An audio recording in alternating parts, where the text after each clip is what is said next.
nada aqui, tá bom? Pessoal, uma boa tarde a todos então. Boa tarde, professora Edmeia. Boa tarde a todos os presentes.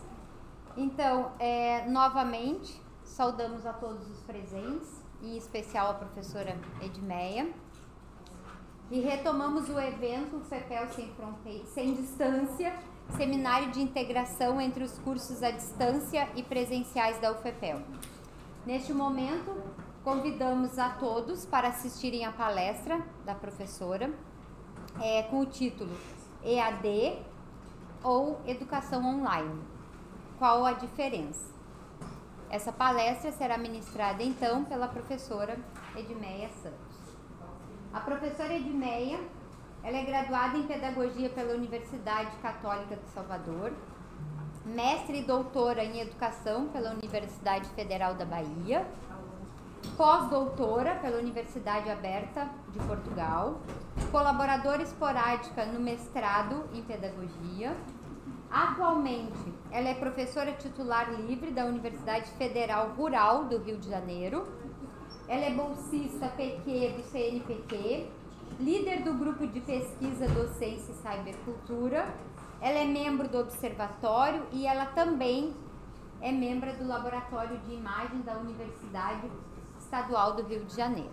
Então, professora Edmeia, seja muito bem-vinda. Será um prazer tê-la conosco nessa tarde. Bom, enquanto isso, quero muito saudar todos os colegas da Universidade Federal de Pelotas, agradecer muito o convite, agradecer por vocês não terem desistido de mim. Durante a pandemia Covid-19, trabalhamos todos exaustivamente, inclusive compartilhando um pouco a nossa experiência com colegas que estavam experimentando na educação superior, inclusive no estrito senso, mediada por essas tecnologias digitais em rede. Então, estamos aqui para compartilhar um pouco essa experiência. Cristiano, parabéns pelo evento. Infelizmente, eu não pude estar aí no face-to-face com vocês. Já conheço Pelotas de muito tempo. Então, podemos iniciar. Olá, vocês conseguem me ouvir? Tem como eu ter contato visual com alguém ou com o auditório?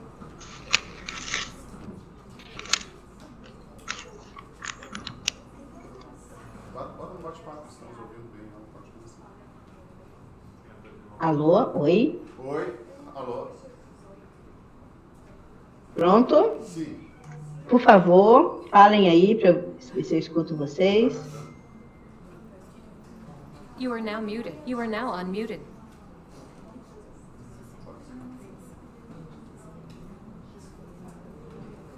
Consigo ver vocês, não consigo escutar. Diz que a gente está ouvindo bem. Estamos ouvindo que ela pode falar.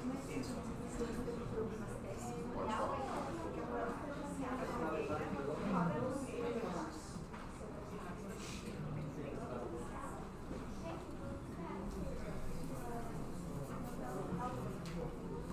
Vamos lá. Bom, conheci o professor Cristiano durante a pandemia Covid-19 e recebi dele um feedback muito interessante, que foi a forma como o meu texto, EAD, Palavra Proibida, Educação Online, quase ninguém sabe o que é, e ensino remoto é o que temos para hoje. Esse foi um texto que eu criei no contexto da pandemia, para exatamente, a partir da minha história de vida e formação e profissão, com esses conceitos todos, narrar em primeira pessoa algumas diferenças. Esse texto é um texto de divulgação científica, mas como ele foi feito a partir da metodologia de autobiografia e história de vida, penso que tocou e chegou mais perto de muitos professores e professoras dos mais diferentes, níveis de ensino. E como nós estamos trabalhando com a educação mediada, já fazíamos antes, durante a pandemia Covid-19, sendo que, obviamente, quando a cidade, os territórios físicos nos foram apartados, tivemos que acionar uma educação totalmente mediada online. E, obviamente, que isso fez com que nós, da universidade pública, laica, gratuita e de qualidade, conseguirmos trabalhar, fazer o nosso trabalho de ensino, pesquisa e extensão, não só por conta da tragédia sanitária, mas, sobretudo, inclusive, tudo junto e misturado, com a tragédia política. Minha experiência com a educação online é uma experiência de quase 30 anos. Como vocês puderam aí ver no meu currículo, eu sou uma pedagoga. Minha área pedagógica de campo de concentração é formação de professores e pesquisadores. Eu trabalho nessa transversalidade de currículo com didática, mas a minha pesquisa histórica sempre foi em educação e cibercultura. Então, a forma como eu, e não só eu, mas uma comunidade nacional e internacional entende a educação online é muito mais do que aquilo que a gente conhece classicamente por educação à distância. Por isso que eu achei muito feliz que o nome desse evento que vocês estão, durante essa semana, engajados, engajadas, seja uma educação sem distâncias. Porque o digital em rede está para o nosso tempo de forma transversal, ou seja, é uma tecnologia que nos atravessa pela sua plasticidade, pela sua potência comunicacional e pedagógica, mas, sobretudo, por essa possibilidade de fazer convergir espaços, tempos e pedagogias. Então, no meu primeiro slide, que deve estar projetado aí para vocês, eu já assumo a ideia, a noção de educação online como um fenômeno da cibercultura. Mas o que é exatamente a cibercultura? Ao contrário do que muita gente pensa, a cibercultura não é um extrato ou um nicho cultural. A gente entende, em um quadro teórico, que a cibercultura é a cultura do nosso tempo. É a cultura contemporânea que tem o digital como infraestrutura, nas bases, nos modos de desenvolvimento, nas bases e nos modos de conhecer. O digital em rede, ele se caracteriza e, obviamente, que vem se caracterizando em diversas possibilidades. Nesse momento histórico, a gente vive um momento de capitalismo cognitivo e de vigilância, onde a gente tem o dado, os nossos dados, né, como principal fator de moeda. Ou seja, a gente vive um momento tenso, porque, ao contrário do que pensávamos há 30 anos atrás, a internet não é essa via franca. Lamentavelmente, ela hoje está na posse de grandes corporações. Inclusive, eu fiquei sabendo essa semana que a nossa plataforma RNP já é hospedada pela Amazon, o que já não faz mais tanta diferença usar uma plataforma pública ou privada, o que é gravíssimo. Algum dever de casa a gente não fez em termos de infraestrutura, que compromete diretamente a produção de conhecimento que a gente vem tecendo, e toda essa relação que não é meramente técnica, é tecnopolítica, a questão da plataformização, dentre outros fatores que a gente vai desdobrar. Mas o que interessa para mim hoje, quando eu falo de educação online já há algum tempo, é fazer pensar currículos que subvertam o clássico modelo de autoestudo e unidirecional daquilo que a gente entende por educação à distância. Ótimo, muito bom. Então, vamos avançar mais um pouquinho. Pode avançar a próxima tela. Educação online como um fenômeno da cibercultura. O que isso significa? Fenômeno é tudo aquilo que impacta, que gera conversa, que gera modelos, que provoca situações, que transversaliza espaços-tempos. Pode voltar, por favor? Quando eu precisar avançar, eu dou um toque. Ótimo, pode parar aí. Então, como eu já falei, né, a cibercultura em nossos trabalhos, ela não é só a cena sociotécnica e cultural em que vivemos, sendo que isso já é muito. Em nossos trabalhos, cibercultura também é campo de conhecimento. No Brasil, na comunidade científica, a gente tem a cibercultura de forma interdisciplinar. Já há muitos anos, profissionais e pesquisadores dos mais diversos campos de conhecimento, das mais diversas áreas, pesquisam o fenômeno. No Brasil, a gente tem, por exemplo, a ABCiber, que é a Associação Brasileira de Pesquisadores em Cibercultura. Então, a gente tem semioticistas, engenheiros, antropólogos, sociólogos, professores das mais diversas áreas, tentando compreender o que é isso, o que é essa cena. E isso acontece de forma interdisciplinar e multirreferencial. Interdisciplinar, porque diversos campos das ciências se debruçam a compreender os fenômenos, mas também é multirreferencial, porque é um fenômeno habitado e compreendido também por não cientistas. Há exemplo de artistas e pessoas comuns, né, dos nossos cotidianos.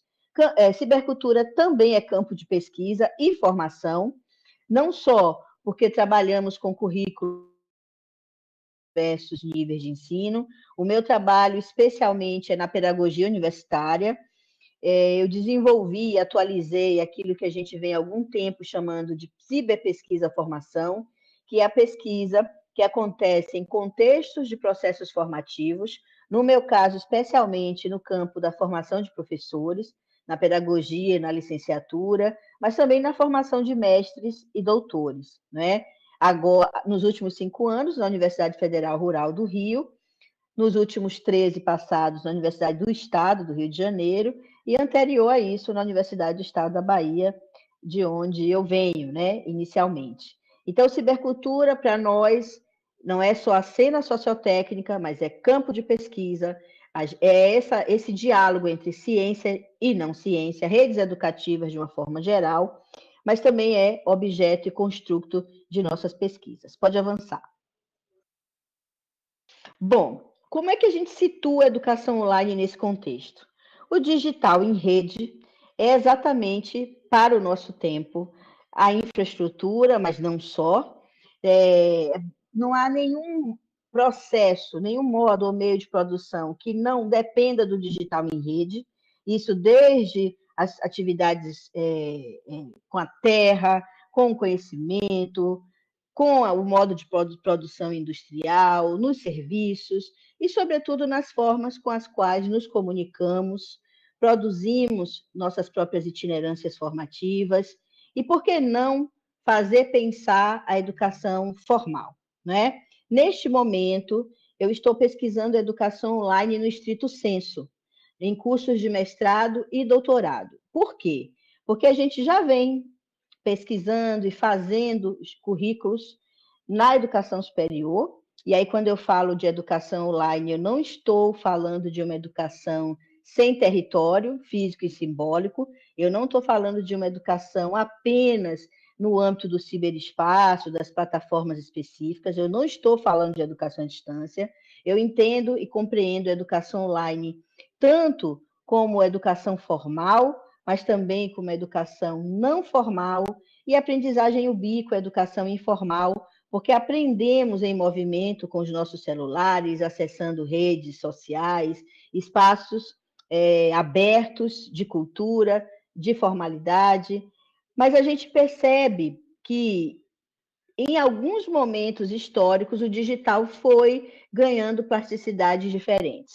E cada dispositivo técnico, cada dispositivo lógico que a gente tem acesso, os usos que fazemos com esses dispositivos geram fenômenos, né? Geram práticas sociais, antropossociais, sobretudo.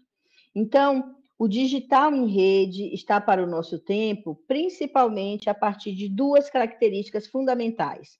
A própria digitalização da informação, a digitalização dos textos, das imagens, dos sons, mas, sobretudo, pelos processos também de convergência tecnológica e de linguagens.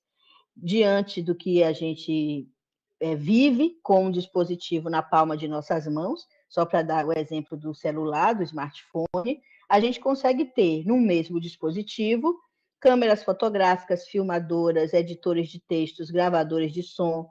A gente acessa redes sociais, culturais, como plataformas profissionais, ou seja, todo o conhecimento que historicamente produzimos, a gente consegue produzir na materialidade digital e compartilhar em rede.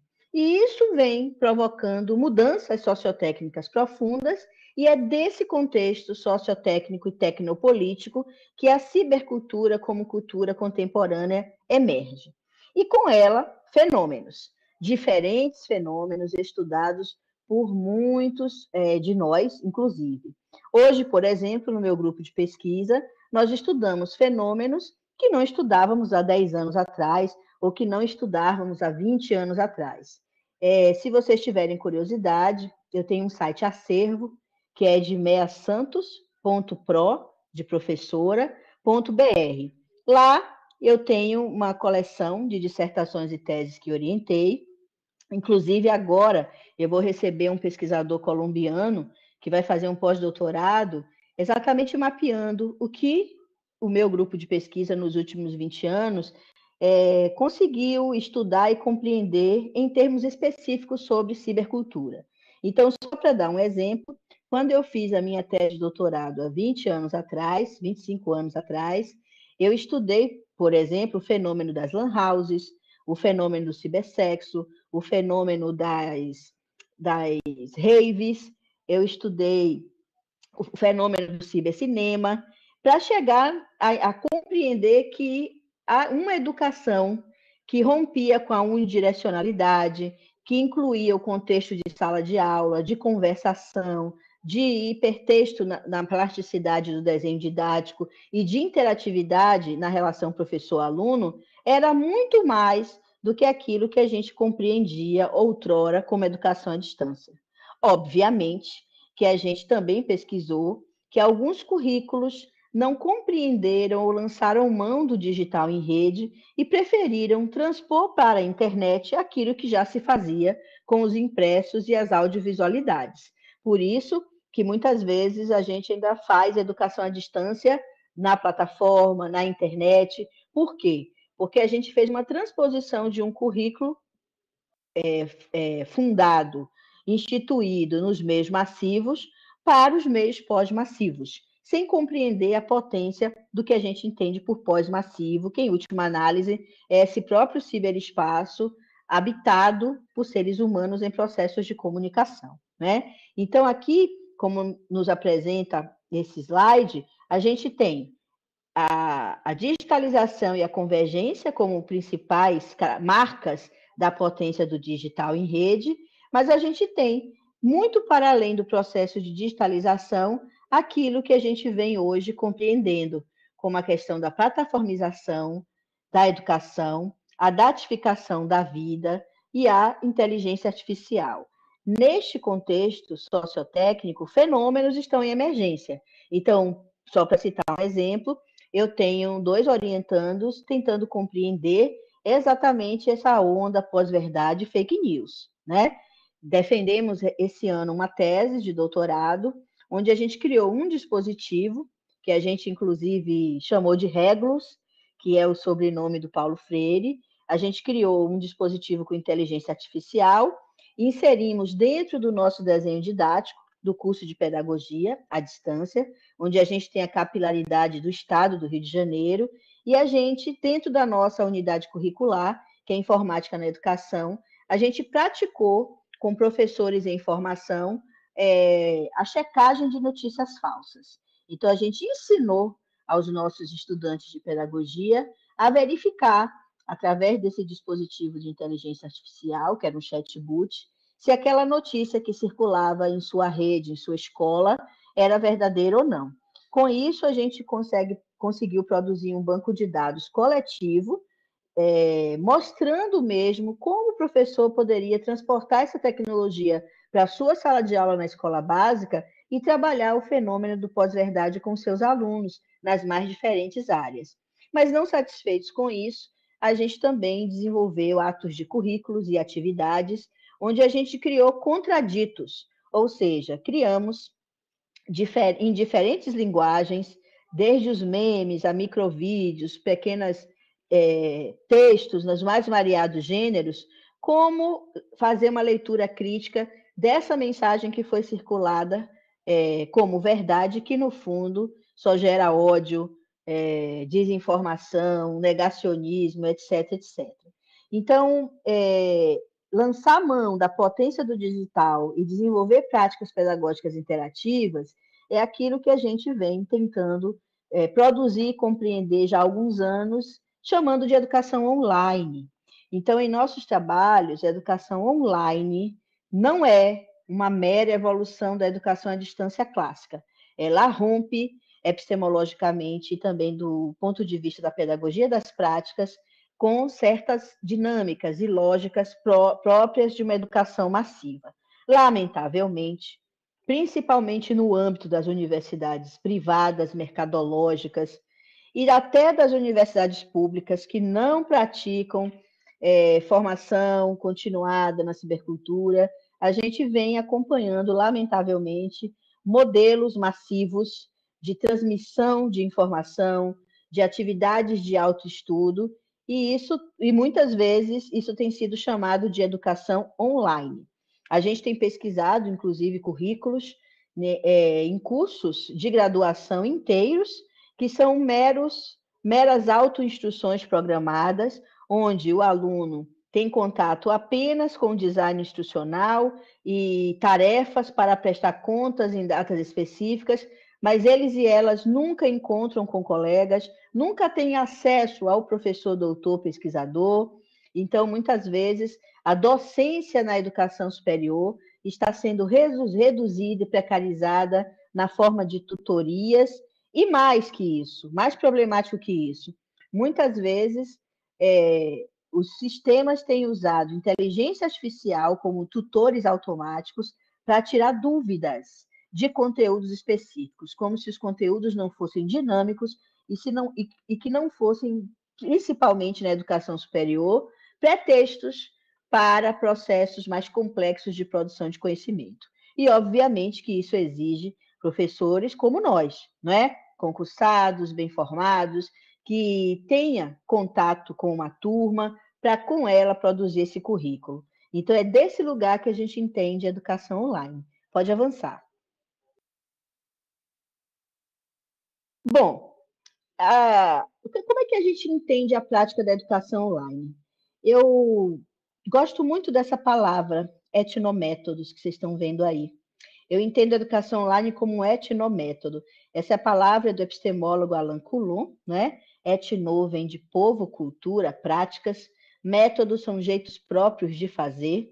Então, a educação online, para mim, é um jeito próprio de fazer educação, mediada por tecnologia digital em rede, sempre nessa relação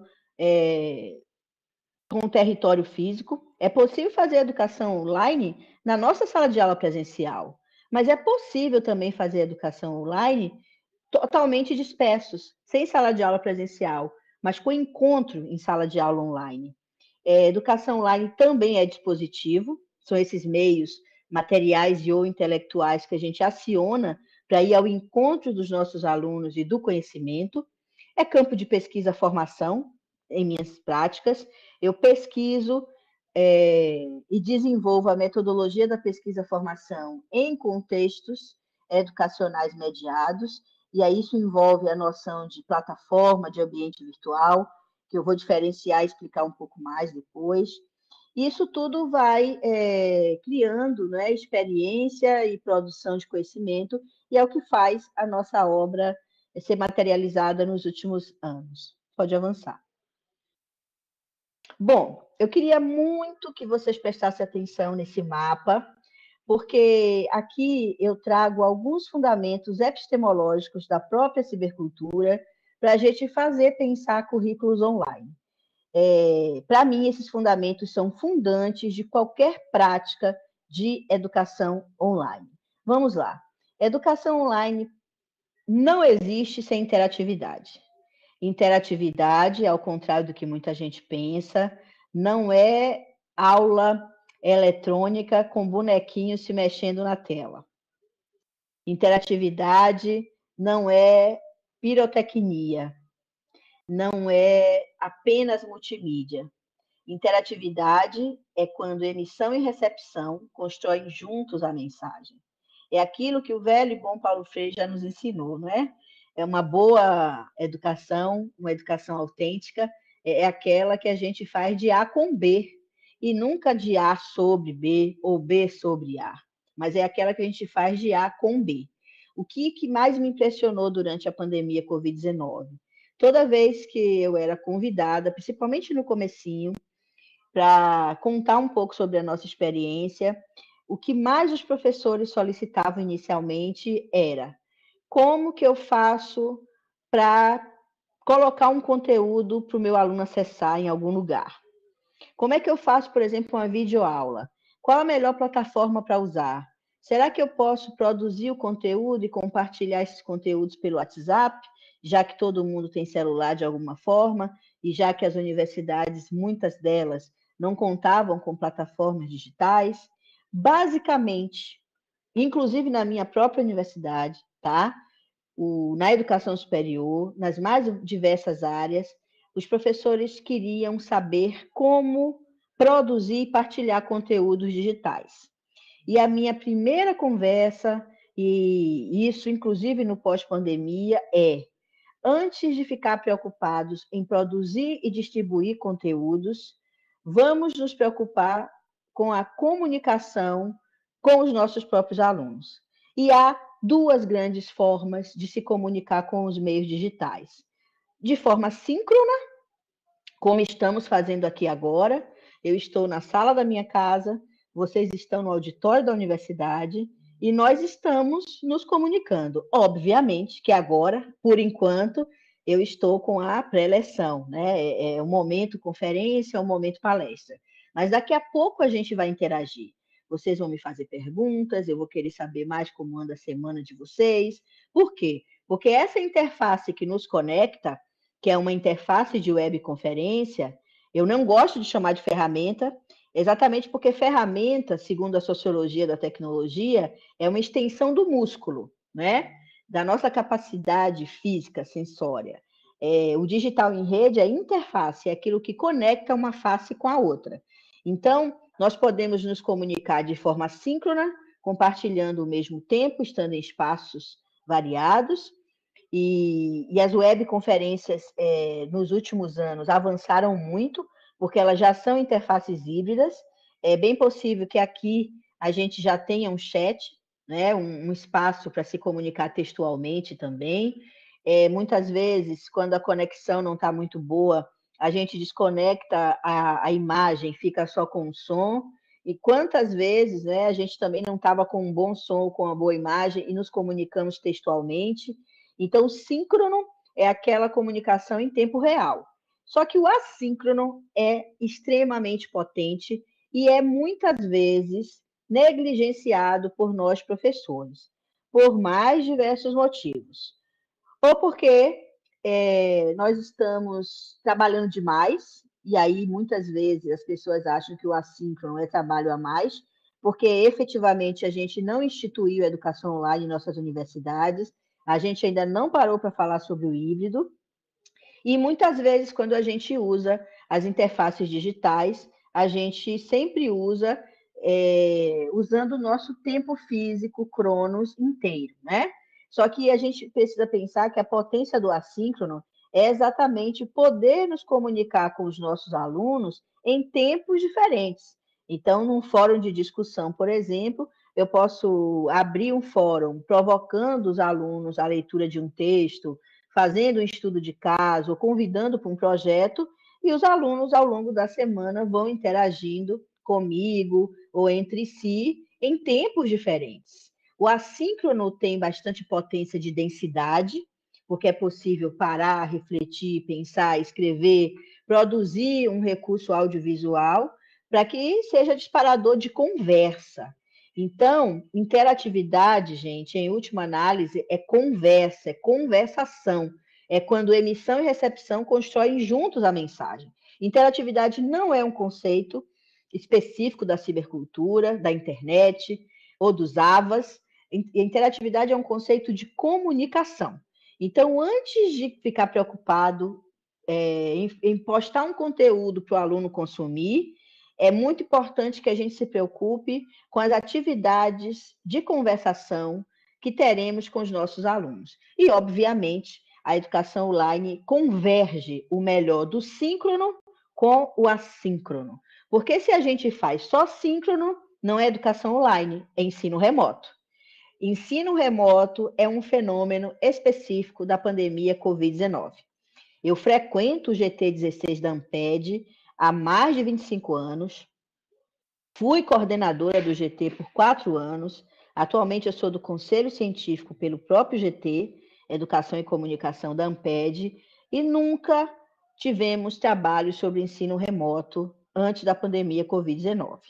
Tanto que no início, muita gente me cobrava, cadê o artigo? Que história é essa de ensino remoto? Eu fiz uma revisão de literatura internacional e verifiquei que no norte, principalmente na América, esse contexto já aparecia. O remoto é exatamente esse ensino da webconferência, né? Aqui agora, por exemplo, eu estou remotamente com vocês.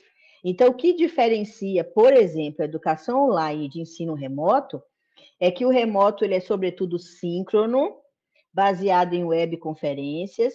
E aí, se você é um professor criativo, construtivista, sócio-construtivista, sócio-histórico, interativo, você não vai ficar só na aula conferência, né?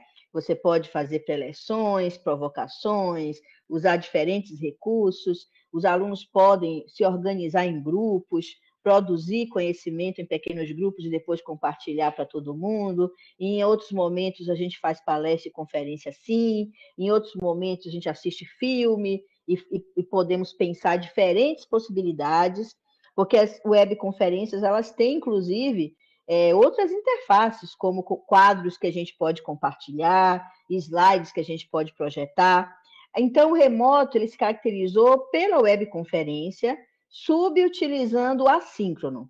Muitas vezes as plataformas foram usadas apenas para partilhar conteúdos, startar ou receber tarefas.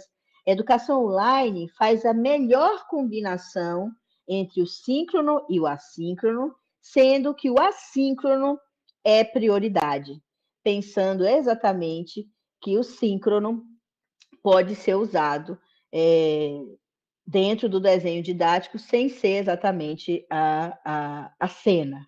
Porque o remoto foi, sobretudo, uma transposição desse encontro que acontecia no face-to-face, só que passou a acontecer na webconferência.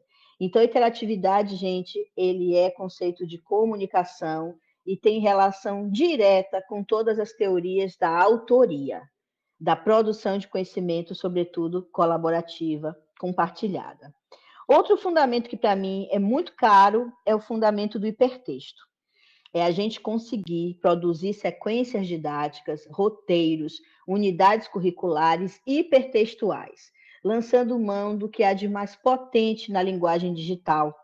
A linguagem da internet é a hipermídia, que é a linguagem que converge as linguagens todas que nós humanos produzimos, né? Desde a nossa oralidade, ninguém nasceu falando, a oralidade é uma linguagem, passando pela produção textual, imagética, misturando tudo isso. Mídia, em última análise, são todos os suportes que fazem a mensagem ser vinculada, e quando a gente tem tudo isso numa mesma plataforma, a gente pode ter plataforma de revistas, livros, jornal, cinema, audiovisualidades, rádio, podcasts e blogs. Então, a internet não só converge e dá novas dimensões a linguagens e mídias que a gente já estava acostumado a usar no analógico, mas ela também, como diz o André Lemos, é uma incubadora de mídias. Há mídias próprias dessa própria rede do ciberespaço. A gente sempre teve rádio, mas nunca tivemos podcast, né? Podcast já é uma linguagem, uma mídia da própria internet que usa a linguagem do som e por aí vai. Então, hipertextualizar um currículo é criar um currículo em rede com muitas tramas, muitas trilhas. A gente pode subutilizar fazendo aulas lineares, como sequências de telas em PowerPoints, ou simplesmente trabalhar com textos lineares, como a gente pode criar roteiros onde a gente tem uma coerência e uma coesão hipermediática dentro desse texto base, né? Então, quanto mais a gente puder hipertextualizar e levar para as plataformas digitais, essa diversidade, essa polifonia de conteúdos em diferentes plasticidades, melhor. A gente aqui lança a mão da ideia de hipertexto para explorar muito mais os estilos de aprendizagem e não reduzir o conhecimento científico a conteúdos aligeirados, né? Quando a gente analisa, por exemplo, desenhos didáticos de algumas instituições, a gente percebe que muitas vezes uma unidade curricular é um conteúdo de PowerPoint, com tópicos e com alguns links de navegação. Mas onde está a densidade? Onde estão os artigos científicos, os e-books, as bibliotecas digitais? Cadê a curadoria de conteúdos que deve ser realizada pelos professores, que são autores e também mediadores desse processo? Então, além da interatividade, que essa preocupação de conversar está presente com os nossos alunos, produzir um roteiro, um currículo hipertextual também é potente. E isso faz parte da plasticidade do que a gente entende por hipermídia. Eu gosto muito da noção de simulação, porque ela tem a ver diretamente com a criatividade, com o fazer de conta, com a nossa capacidade de inventar e contar histórias. E isso tem relação direta e potente com a plasticidade do digital. Criar projetos, simular percursos, pedir para os alunos ressignificarem conteúdos, trabalhar com casos, projetos. A noção de simulação, teoricamente, tem relação direta com o processo de virtualização. Virtualizar é exatamente fazer a potência do inventar. Virtualizar é projetar, é pensar fora da caixa, né? Então, existem muitos outros fundamentos que na minha obra estão bastante teorizados, principalmente a partir das práticas. Antes da pandemia, eu desenvolvi uma pesquisa enorme sobre o uso de aplicativos na educação. Tem 2 livros publicados pela EDUF, a Universidade Federal da Bahia. Um chama-se App Learning, o outro chama-se App Education, onde a gente reuniu pesquisadores dentro e fora do Brasil para pensar o uso de aplicativos. Por quê? Porque nós que pesquisamos educação com tecnologias há muito tempo, a gente se deu conta, principalmente por dados de pesquisa, principalmente do Comitê Gestor da Internet, Kids Online, diferentes pesquisas, que as pessoas, todas elas, inclusive jovens, têm um dispositivo na palma de suas mãos conectado à internet, que é o próprio celular. E, lamentavelmente, desde o final da última gestão da presidenta Dilma, a gente já começou a não ter mais efetivamente programas de informática nas escolas, laboratórios de informática, e obviamente que com o desgoverno e no pós-golpe, tudo isso ficou bastante comprometido, se não exterminado. Então, quem pesquisa com a escola básica sabe que durante algum tempo houve investimento em laboratório de informática, em conexão nas escolas, mas há tempos a gente já não conta mais com isso. Sem contar com as redes municipais lunáticas que proíbem o uso do celular em sala de aula, inclusive para fins pedagógicos, né? A gente também teve que se deparar com essa loucura. Então, a gente começou a desenvolver currículos com aplicativos de celular, militando pela inclusão digital e pela conexão de internet, não só na escola básica, mas também nas universidades. E aí, considerando essa aprendizagem ubíqua, né, já que o nosso corpo, com os dispositivos móveis, a gente carrega os dispositivos móveis, tablets, laptops, notebooks, celulares, conosco, nessa relação cidade-ciberespaço, só que a pandemia nos confinou ao desktop novamente, assim como era, quem tem mais de 50 anos sabe o que eu estou dizendo, né? Quando eu fiz minha dissertação de mestrado sobre educação online, lá entre 2000 e 2002, a gente escutava quando estava na internet. A gente tinha que sentar mesmo no nosso desktop, mesa de trabalho, com o computador em cima da mesa e com uma internet que a gente sabia que fisicamente a gente estava conectado ou não. Né? Por quê? Porque à época a gente não tinha uma conexão móvel, a conexão era fixa através do nosso próprio telefone. Então, antes da mobilidade ubíqua, dos dispositivos móveis, das conexões de 2, 3, 4G, a gente tinha o nosso corpo condicionado ao desktop. E a gente tinha uma internet ainda muito textual e precária.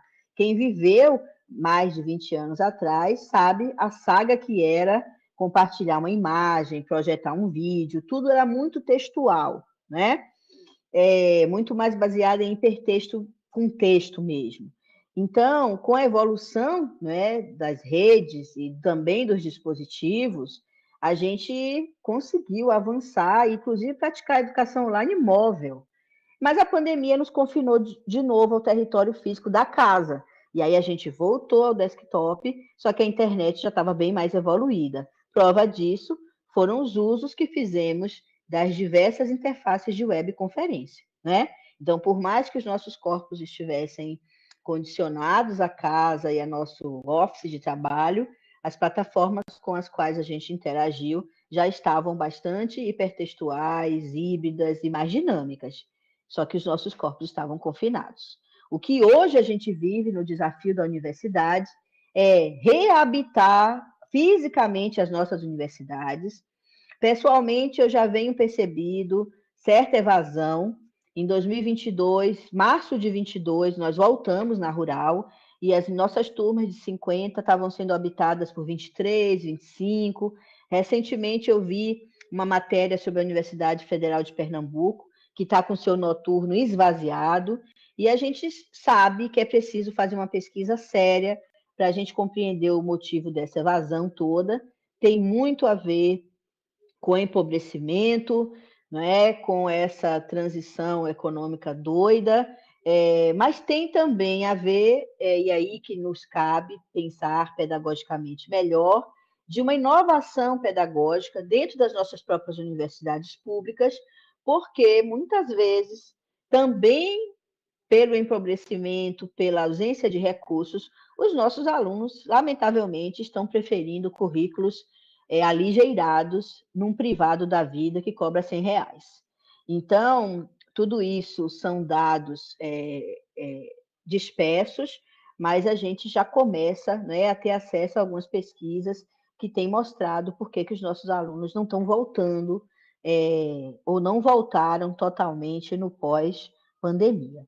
Então, isso desafia sobremaneira a formação de professores, a gestão de currículos na nossa universidade pública. Então, fazer pensar a educação online requer de nós postura política para que a gente faça uma educação que consiga reabitar os espaços físicos de nossa universidade, mas que as nossas práticas pedagógicas lancem cada vez mais mão de tecnologias digitais como potência comunicacional e de linguagem para a efetiva prática de currículos críticos e que não separam a docência da pesquisa, e sobretudo, do tripé ensino, pesquisa e extensão. Há um mês atrás, voltei, eu fiz o meu atual pós-doutoramento na Universidade do Estado de Ohio, e eu fui lá saber como se faz mestrado e doutorado totalmente online, uma vez que essa universidade especificamente tem uma tradição em é a universidade pública e tem tradição em mestrado e doutorado totalmente online. Ao contrário do que muita gente pensa, os Estados Unidos também é um país continental e com muito rural, e as universidades, lamentavelmente, não são para todos, né? Nós temos esse legado que para mim, não tenho dúvidas, a nossa universidade pública, laica, gratuita, de qualidade, federal, é um legado desse planeta, né? Então, como é que a gente faz? Como é que a gente democratiza e inova pedagogicamente no ensino superior e na graduação? E na minha pesquisa, lá fora, eu percebi uma potência muito grande com o assíncrono, uma relação muito direta entre o mundo do trabalho e o mundo acadêmico, e não há mais essa conversa sobre se vale ou se não vale, se devemos incluir o digital em rede nos currículos, está tudo muito assimilado e azeitado culturalmente. E convergindo presença com online. Eu já tinha visto em 2013, quando fiz pesquisa similar em Lisboa, Só que lá em Lisboa, eu pesquisei numa universidade aberta, ou seja, totalmente à distância e totalmente online. O presencial é muito mais a parte de gestão e de algumas atividades bem pontuais, como defesas, dissertações e teses, e a pesquisa atual me fez perceber outros elementos, porque é uma universidade muito mais parecida com a nossa, fincada no presencial, mas que já consegue fazer projetos híbridos ou totalmente à distância, mas com interatividade, e não com autoestudo, com conteúdo pronto para poder consumir. Então, estudar em outros contextos, avaliar o que a gente tem de melhor, principalmente no sentido democratização. A nossa universidade é pública e totalmente gratuita, e a gente não pode abrir mão disso. E a gente também não pode abrir mão de inovar, porque senão a gente corre o risco de perder aluno de verdade, né? Então, isso é uma conversa que a gente ainda vai ter, e eu vou avançar um pouquinho mais nos fundamentos da educação online. Pode avançar o slide. Bom, eu adoro pensar que o método aprende, eu aprendi isso com Edgar Morin, né? O método, seja ele qual for, nunca precede a experiência, ele se constitui na experiência e se apresenta ao final, talvez para uma próxima viagem, e é com esse espírito que eu vou continuar falando um pouco mais sobre como eu entendo a educação online e essa diferença, né, entre a distância e remoto. Pode avançar. Esse é o site Acervo, que eu falei para vocês no início da minha fala. É um site Acervo onde a gente tem não só dissertações e teses, mas todos os livros autorais que fiz e organizei, como também tem muito conteúdo multimídia, live, filme de pesquisa, link para a revista Docência e Cibercultura. Aproveito e convido todos, todas e todes a adentrarem essa revista. A revista Docência e Cibercultura é uma revista que foi criada em 2017, num contexto muito terrível da minha vida. À época, eu era professora do PROPED, Programa de Pós-Graduação em Educação, da UERJ, e nós estávamos naquela crise terrível do estado do Rio, um ano sem salário, e mesmo assim resolvi criar essa revista para a gente ter interlocução entre essa docência aí no nosso tempo. A revista já foi 2 vezes avaliada. Hoje ela é uma revista B1, tá? O melhor do B, e a gente tem feito uma revista cada vez mais interseccional, considerando práticas situadas com a questão econômica, de classe, de gêneros, tá? Questões étnico-raciais. Então, vocês são convidados aí a conhecer a revista, também mandar trabalho, né? Durante a pandemia, eu criei com outros editores a aba Notícias, para que a gente divulgasse textos rapidamente. E esse texto, inclusive, que o Cristiano gosta muito, foi publicado nesse canal, tá? Então, a revista ela é de disseminação, é de par em par, só que a aba Notícias ela tem o objetivo de fazer divulgação científica dentro de uma revista científica. São textos com comunicação direta com as pessoas do comum, e nas mais variadas áreas, então todos são convidados também a apresentar esse tipo de produção e compartilhar, inclusive, o que vocês estão fazendo aí na UFPE. Pode avançar? Bom, no próprio site Acervo tem alguns livros gratuitamente dispostos, o Pesquisa Formação na Cibercultura em Português e Espanhol, tudo aberto, gratuito, então fica aí o convite. Pode avançar. Bom, durante a pandemia eu fiz 2 livros autorais. Esse azulzinho aí é um livro sobre o caminhar na educação, já que a gente ficou em casa, né? O que é caminhar, né? Então, fica aí a dica. É um livro que eu fiz com o professor Léo Rangel, que é antropólogo, e a gente discute o caminhar fisicamente nessa relação cidade-ciberespaço. Os escrevivências ciberfeministas e ciberdocentes é uma coletânea de textos que escrevi. Durante a pandemia Covid-19, o ciberfeminismo foi um dos meus objetos de estudo. Eu acompanhei mulheres, inclusive acadêmicas, usando as plataformas e as redes sociais para produzir conhecimento, e dentre várias, eu vou citar aqui uma cientista como nós, professora Débora Diniz, que está ainda em exílio político e científico, e durante toda a pandemia, ela usou seu próprio Instagram, domingo à tarde, para dar aula de metodologia de pesquisa.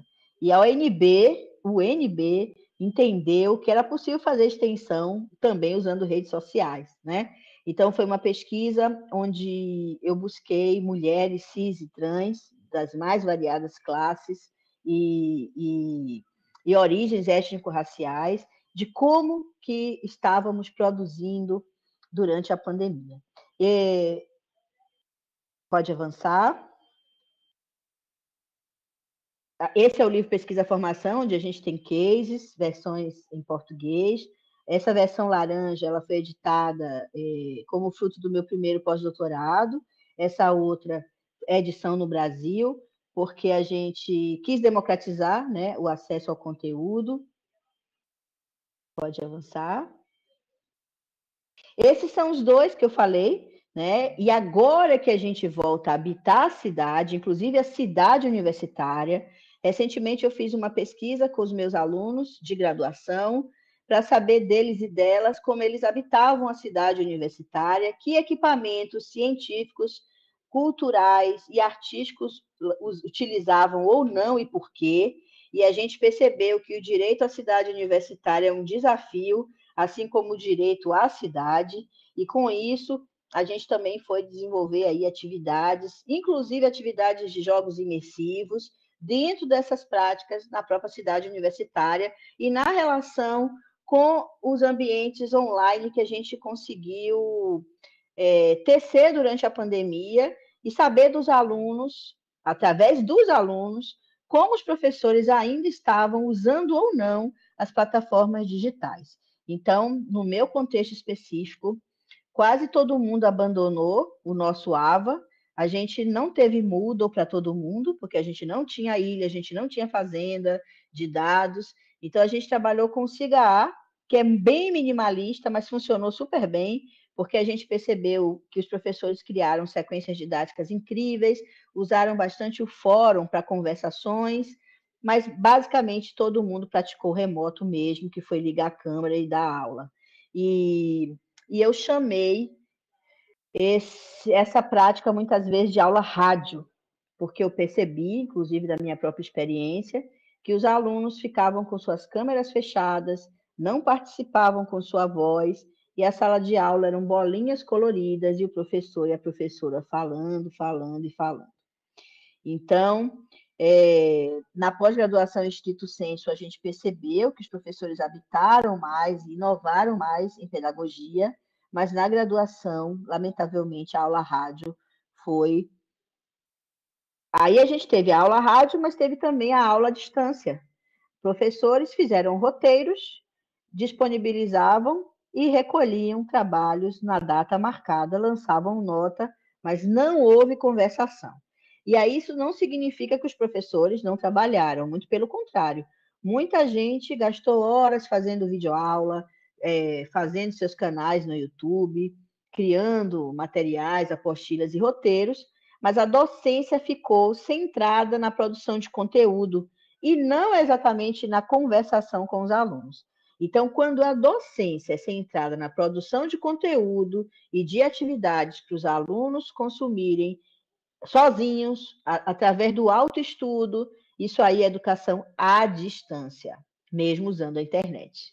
Então, gente, para fechar, a educação à distância é uma educação desenhada, roteirizada, é até hipertextual, é até com muita criatividade e simulação, mas não conta com o elemento que, para nós, né, da educação autêntica, freirianos, construtivistas, vale muito, que é a conversa, a interatividade.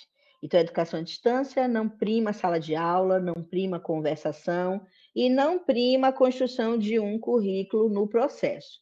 Geralmente, é algo que já está desenhado previamente para ser entregue e deixar o aluno fluir sozinho. Eu converso com diversas instituições, vou citar aqui a Fiocruz, né, que durante a pandemia eu conversei algumas vezes, e digo o seguinte: não jogo fora a educação à distância, porque em alguns contextos os nossos alunos não têm como interagir. Se a gente pensar a formação, por exemplo, de mestrado e doutorado para médicos, enfermeiros, gestores de saúde, essas pessoas durante a pandemia, elas não só estavam estudando como nós, mas elas estavam ali no front. Então, muitas vezes, marcar uma hora para fazer uma conversa era uma missão impossível, mas era possível desenhar um bom roteiro com uma curadoria de conteúdos interessante e essa pessoa estudar desenvolvendo sua própria prática, né, e conseguindo produzir, dando feedbacks. Mas óbvio que mesmo com a educação à distância, é preciso ter hora para conversar, né? Então, é isso. Estou à disposição para a gente conversar um pouco e também ouvir um pouco mais de vocês. Esses 2 livros que estão aí são livros de metodologia de pesquisa, onde a gente trabalha com a prática do diário. Então, seja na graduação ou na pós, inclusive na graduação, eu trabalhei muito com a prática dos diários online e dos portfólios online. Vou aqui citar um exemplo prático. Como eu disse para vocês que o meu AVA era aquele AVA minimalista do Cigar, a gente sabe que lá, não sei se vocês usam Cigar, mas podem usar Moodle ou outra plataforma, tem sempre aquele fórum de múltiplos tópicos. Então, o que é que eu faço? Eu abro um tópico para cada aluno, com o nome do aluno. Maria José da Silva, Paulo José sei lá das quantas. Cada aluno e cada aluna tem dentro de um fórum coletivo, que eu chamo de portfólio online da turma, a sua área pessoal de trabalho. Só que ela é interativa. O que isso significa? Cada aluno tem o seu espaço para postar suas tarefas, mas todo mundo entra e interage nos portfólios uns dos outros. Então, eu pratiquei, por exemplo, uma avaliação em 3 dimensões. A heteroavaliação, que é quando nós, professores, entramos e comentamos, deixamos feedbacks e correções para os nossos alunos, mas eu também pratico a coavaliação, que no início é muito difícil, porque os nossos alunos, e muitas vezes nós próprios, não temos a cultura de avaliar os pares. Quanta gente é avaliado e leva para o pessoal, né? Tem gente até que fica de mal, né? Fica sem se falar, dá treta. Então, parar para conversar sobre isso também é muito importante entre nós e com os nossos alunos. Então, uma coavaliação é quando um aluno, um estudante, avalia e deixa feedbacks para o outro estudante. A gente pode lançar mão de rubricas de avaliação, que são indicadores que a gente pode criar para avaliar as produções. Eu, por exemplo, em meus trabalhos, vocês podem buscar aí nas redes, eu tenho indicadores para avaliar textos, projetos mais tecnológicos, projetos mais antropossociais, e a gente cria instrumentos que fazem uma avaliação por indicadores de qualidade, mas também pontuando, porque em nossas universidades a gente também trabalha com nota quantitativa, quantidade é qualidade em extensão. Então, esses 2 livros contam um pouco de como a gente trabalha com diários online, usando diversas interfaces. Pode ir finalizando, por favor. Bom, esses são já são as minhas credenciais.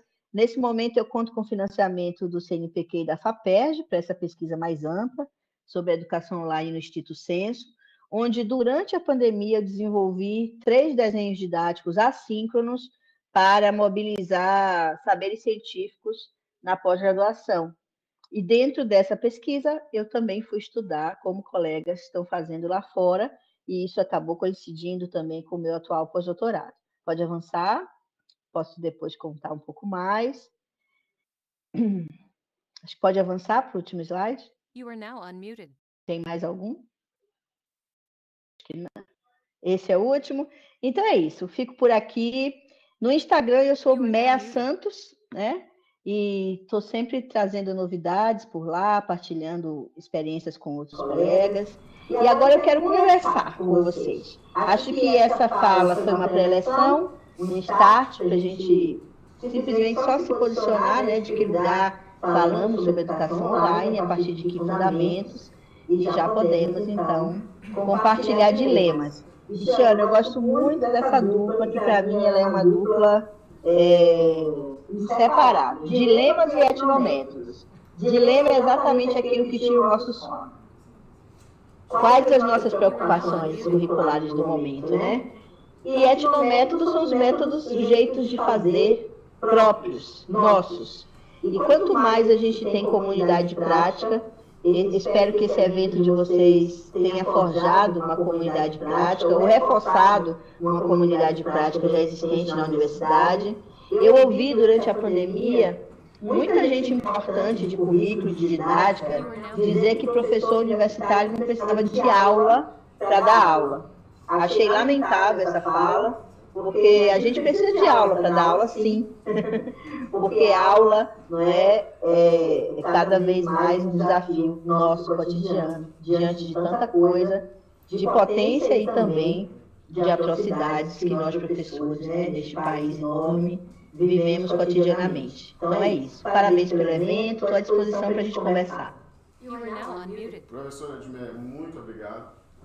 E eu queria dizer que eu fui, digamos, iniciado no mundo de Edmeia Santos a partir da professora Rosária Esperoto, aqui de Pelotas. E, inclusive, maravilhosa, grande parceira. Nós temos um artigo até naquele app Edu lá, sobre app Maravilha. dispositivos móveis. Belo artigo final. E eu tenho já algumas perguntas e depois a gente pode conversar com o auditório aqui, com os colegas.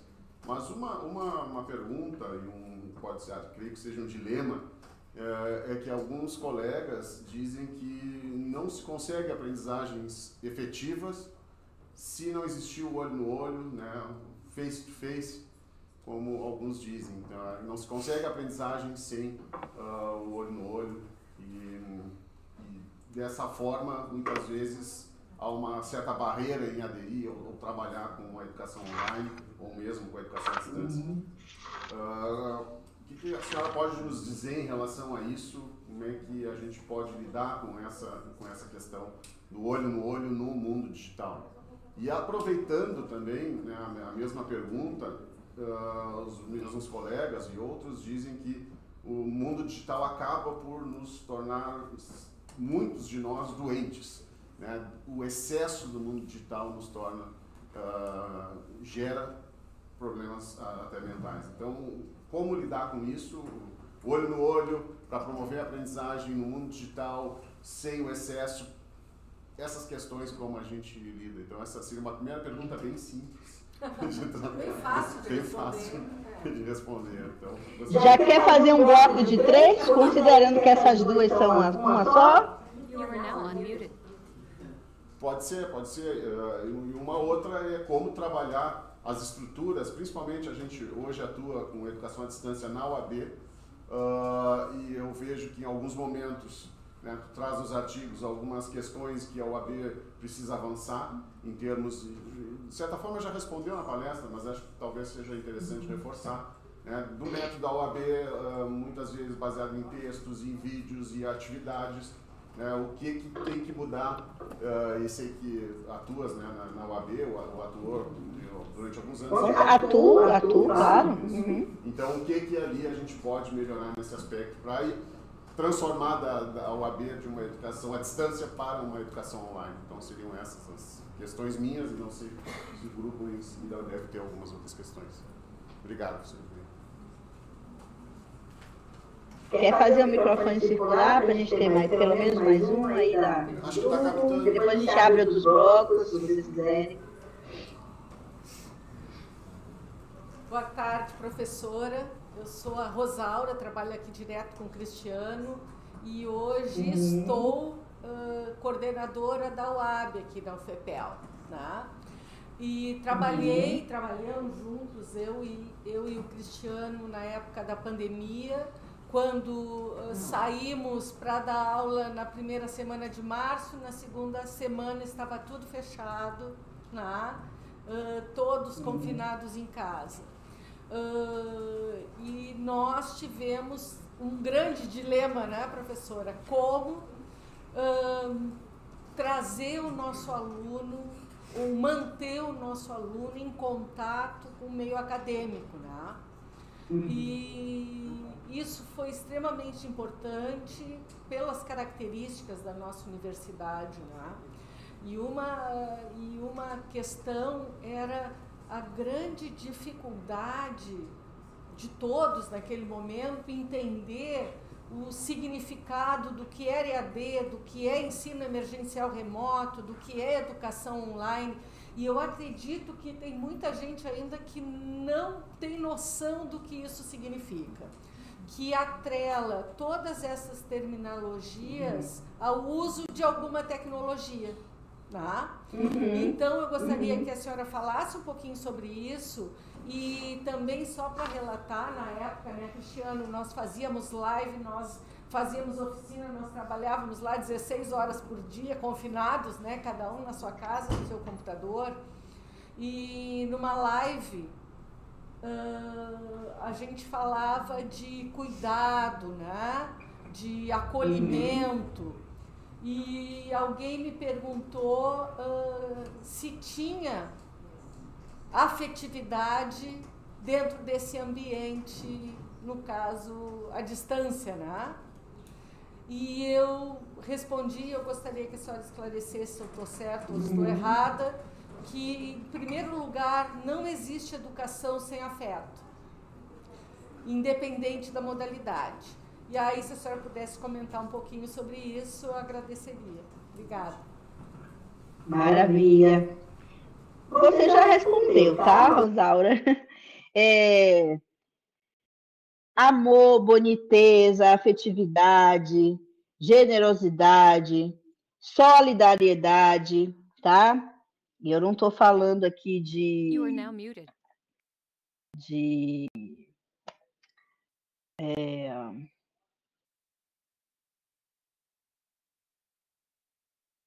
Eu não estou falando aqui de vocação, sabe aquela coisa religiosa que muitas vezes desprofissionaliza a gente, né? Eu não tô falando de caridade, tá? Caridade, essa é a palavra que estava me fugindo aqui. Eu estou falando de solidariedade, né? Que é muito diferente.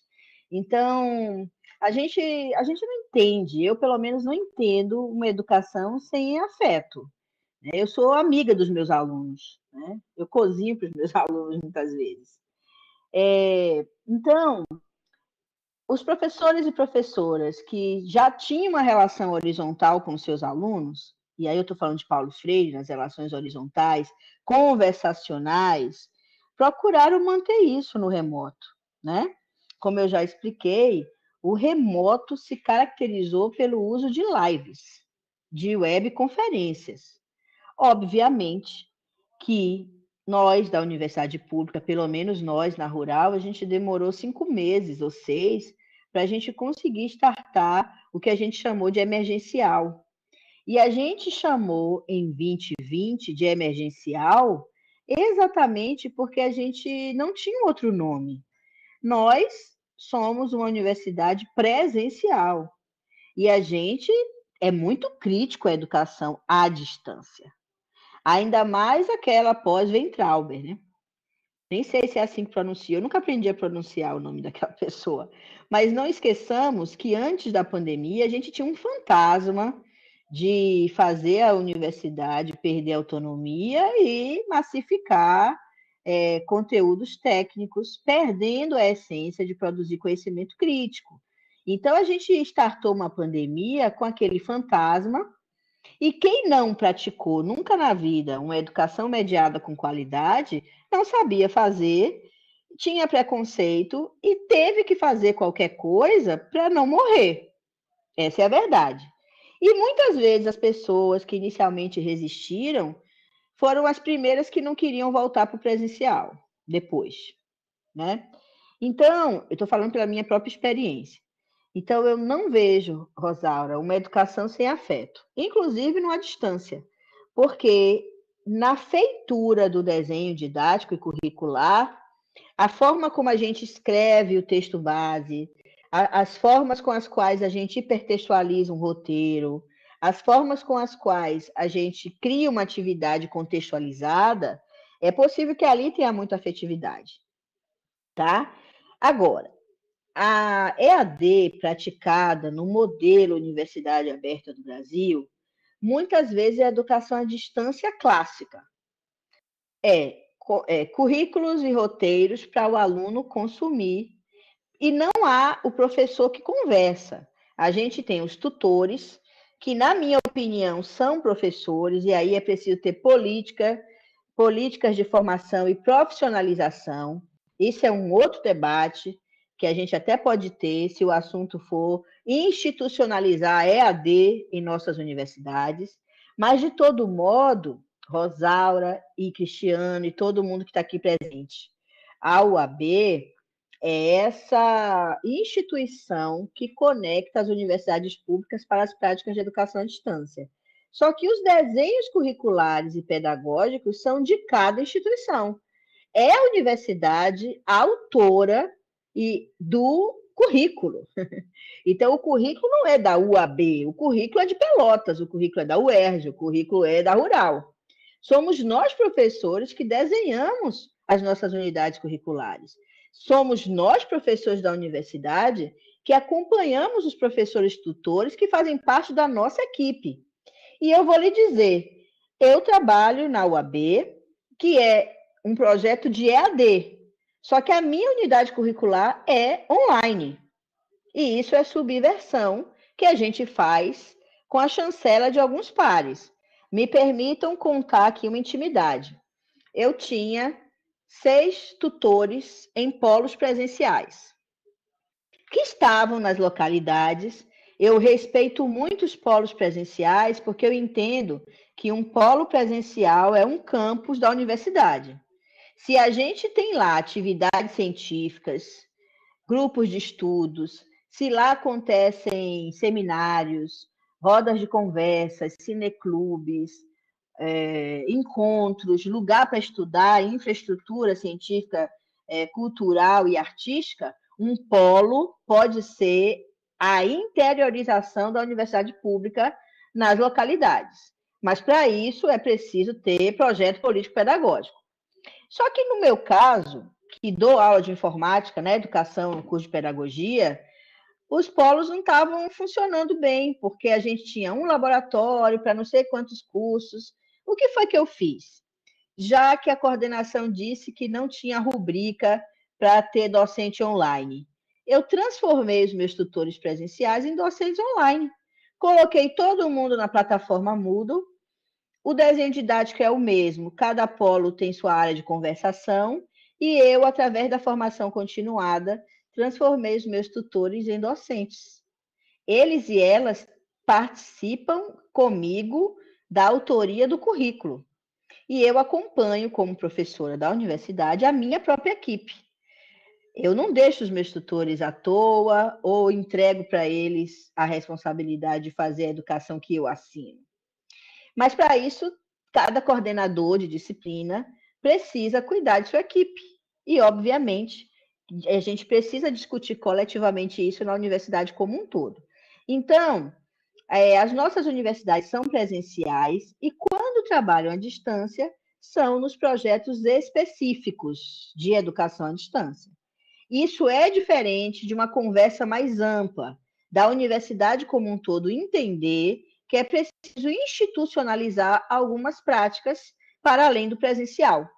Como, por exemplo, a gente precisa conversar sobre uma educação híbrida, que é aquela que converge a sala de aula presencial com a sala de aula totalmente à distância. Na minha obra teórica, educação online é educação híbrida, porque eu não entendo um online só à distância, eu entendo um online também convergindo com o presencial. Então, o olho no olho, a gente pode fazer aqui agora. É possível ter muito afeto e muita emoção. Mas isso não substitui o presencial. São espaços-tempos diferentes que, bem convergidos, um agrega valor ao outro. A gente não quer transformar a nossa universidade pública numa universidade à distância. A gente não quer E a gente não precisa disso, porque a gente sabe a importância da universidade presencial para o desenvolvimento de um país, para o desenvolvimento dos seres humanos, dos seres pensantes e críticos. Inclusive, é através da universidade pública que a grande parte dos nossos alunos tem contato aos bens culturais e científicos mais amplos. Quantas vezes eu ouvi dos meus alunos, porque eu dou aula em primeiro semestre muitas vezes, os alunos dizerem para mim: professora, a primeira vez que eu fui ao cinema foi na Rural. Professora, a primeira vez que eu entrei numa galeria de arte foi na UERJ. Universidade é para isso, né? Universidade é para a gente desenvolver ensino, pesquisa e extensão. O digital não anula a universidade física, muito pelo contrário, pode fazer dela ainda mais potente. Então, eu concordo que o excesso de digital adoece. E, lamentavelmente, a gente viu isso na pandemia Covid-19. Né? O isolamento, porque, assim, cibercultura, para mim, gente, é na relação cidade e ciberespaço, tudo junto e misturado. A gente só ficou confinado em casa, quem teve esse privilégio, porque nem todo mundo teve esse privilégio, né, de estar trabalhando em casa para não morrer, principalmente num país que não comprou a vacina na hora certa e nem cuidou dos protocolos básicos iniciais, né, um país que todo dia tinha um ministro diferente, que, lamentavelmente, o próprio país reelegeu o ministro, né, que não comprou respirador, que não comprou oxigênio, lamentavelmente. Mas, enfim, o que a gente tem a dizer é que o excesso de qualquer coisa adoece.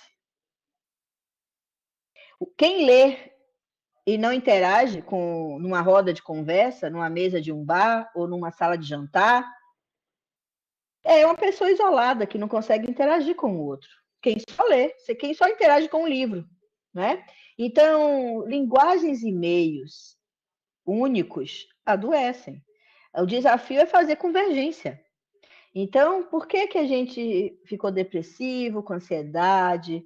Por que muitos adolescentes estão com dificuldade de se relacionar? Homens e mulheres com dificuldade de se relacionar. Porque a gente ficou apartado da cidade, de outras redes sociais que nos constituem seres humanos, né? Então, penso eu que o digital, ele agrega, ele rompe com a limitação do espaço-tempo, das paredes, do tempo síncrono, mas, obviamente, que em excesso adoece sim, né? E não é o que a gente quer na universidade pública, a gente quer fazer convergência de espaços, tempos e pedagogias. Bom, há quem não queira nem experimentar o digital porque acredita que a educação só acontece com olho no olho. Gente, eu acho que eu estou falando aqui num pós-pandemia, né? Então, quem nunca viveu uma experiência com digital em rede pôde viver pela primeira vez. E com certeza tem história boa para contar, até de desafio, de criatividade. Mas óbvio que essa educação que a gente praticou durante a pandemia, a gente não tem o que comemorar. A gente estava ali fazendo acontecer e tendo que conviver com tudo ao mesmo tempo dentro de nossas próprias casas. E foi impossível não se solidarizar com os nossos alunos, que dividiam um celular com 2, 3 membros de família, que muitas vezes não entraram porque não tinha conexão. Na minha universidade, a gente transformou a ação estudantil em bolsa para conexão. No estado do Rio de Janeiro, em muitos municípios, quem ainda tem a conexão é a milícia. Então, em vez de dar chip, a gente deu bolsa, para o próprio aluno negociar essa conexão. Então, a gente viveu na nossa universidade uma intensa chamada à responsabilidade do que é ter uma universidade pública nesse país, né?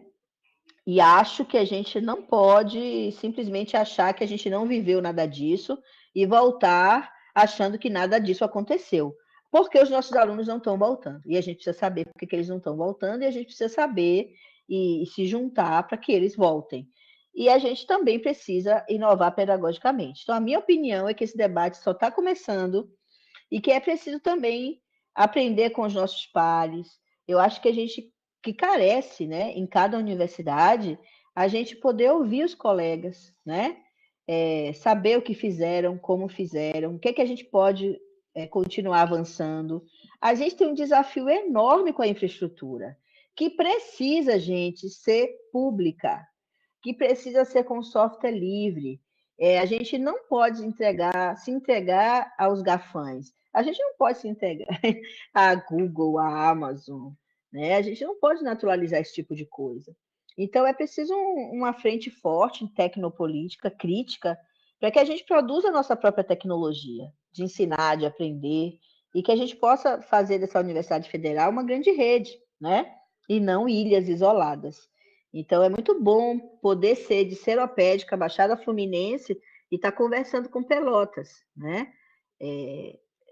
E por aí vai. Então, acho que a gente tem uma potência muito grande enquanto rede mesmo, né, de universidade pública. Bom, já falei aqui, né? Remoto e live estão na mesma horizontalidade, tá? O remoto foi essa educação baseada na comunicação síncrona, usando muitas vezes a internet como repositório de conteúdo, e foi o que a gente conseguiu fazer, e há uma potência pedagógica nas lives. Nós democratizamos, gente, as comunidades científicas.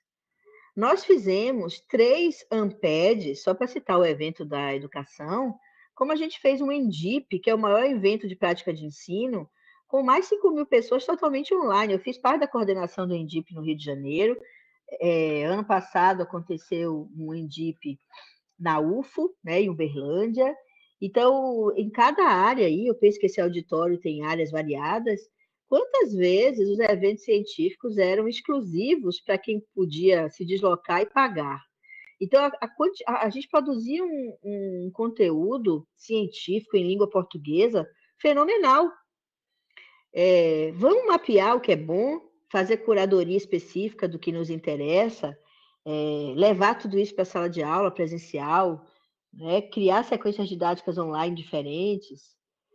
Bom, eu penso cada vez mais que a EAD precisa avançar para ser mais comunicativa, e aí nas avaliações da UAB, que eu penso que agora a gente vai voltar a ter conversa, que a gente possa caminhar para a institucionalização das práticas mediadas em nossas universidades, com financiamento, com mais autonomia, mas nada impede que a gente subverta modelos fechados. O meu exemplo aqui, da minha disciplina, é um exemplo desse. A coordenadora, que é muito parceira, lá da UERJ, ela me disse o seguinte: Edmeia, você faz o que você quiser, a autonomia pedagógica é nossa, da universidade. Agora, rubrica não tem mais, dinheiro a gente não gasta mais do que já tem.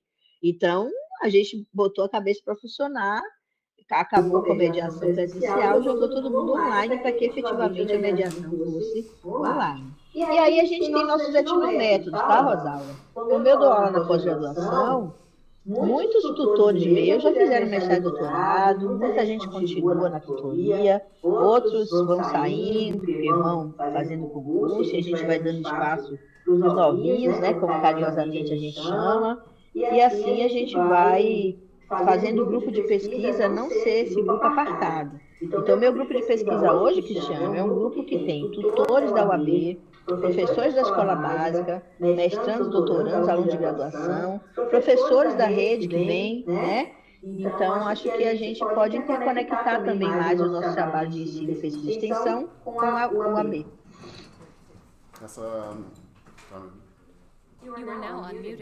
Essa questão de expor as boas práticas, não, práticas exitosas, a gente está fazendo um lançamento de um e-book amanhã até, de alguns colegas que publicaram e vão relatar suas práticas no ensino remoto e emergencial, e boas práticas.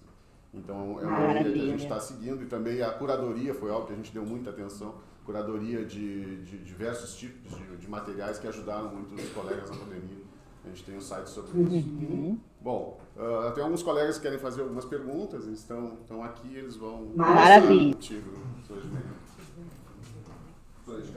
Só não sei onde me posiciono. Ela está te vendo de lá. Então, professora, né, boa tarde, né, a gente agradece muito, né, a sua palestra. E a gente tem algumas indagações, uns desassossegos, porque a gente vivencia a EAD aqui na universidade. Ainda bem, né? Com certeza. No meu caso, há mais de 10 anos, né? Então, a preocupação é romper algumas barreiras, sobretudo os preconceitos, né? A gente tem aqui alunos do polo de Cruz Alta, do polo de Agudo, né? Do polo de Rosário, a gente tem alunos de vários polos aqui, Sapucaia, Santa Vitória, né? Do curso de História que estão aqui, né? E um dos desafios que a gente fez para eles, vamos dizer assim, estarem conosco aqui, abrilhantando, né, esse cenário, é essa relação de importância que a EAD tem para a nossa vida como professores, a gente aprende muito, né? Essa relação de afetividade que a senhora falou, que a gente tem muitas trocas, né? E, sobretudo, gente, em uma situação que a gente enfrenta muito mais na universidade, né, na nossa Torre de Marfim, que é romper esses preconceitos, né? Então, por exemplo, em alguns casos, dizem que vão tirar os empregos dos professores, né? Em outros casos dizem que vão, né, diminuir a qualidade, outros casos que nós estamos com baixa evasão porque nós abrimos a EAD. Então é uma série de cosmogonias, né, que fazem a respeito. E é um problema que a gente entende, falava com o Ricardo, do IFSU e outros colegas assim, que não é só nosso, né? Então, enfrentar esses problemas, mostrar que são dois públicos distintos, mostrar que o caminho, no meu modesto entender, caminha para um sistema híbrido, né? É fundamental para essa perspectiva. Então, a pergunta que eu faço para a senhora, dentro dessa relação, é esses caminhos, né? Trilhar esses caminhos não são fáceis, ninguém admite, né? Mas é uma necessidade. Eu não consigo ver outra forma, certo? Para a senhora ter uma ideia, né? Talvez tenha dados melhores que eu,